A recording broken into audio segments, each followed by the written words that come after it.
Hi guys, it's Sweet2967 and today we're looking at vacu. It's a whisk and a brush all along, sort of all together. It's actually made in the Netherlands. We bought this from TK Maxx because we needed a new whisk. And so I'm going to give this a quick demonstration. As you can see.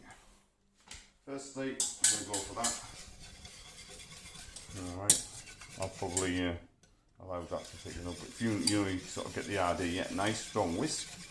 Whisk's lovely. Yeah, it's thickening up there. I've probably made this really fucking thing, but I shouldn't swear on camera. Very strong whisk, that. Excellent. But the second part about it, that's that done. The second part about it is this. Just clips out like that. Get some milk. So there's that. And just going to try a bit on there.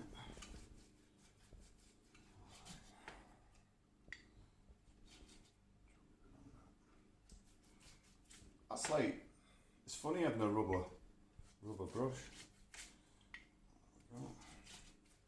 Good idea, always put some milk or egg yolk on pastry before putting it in the oven because it stops it from overburning. And then all you got to do then is just attach that straight back in, like that. It's a handy little clip that, just goes straight on, job done. Right. So that's it, done. So I'm going to put that in the oven.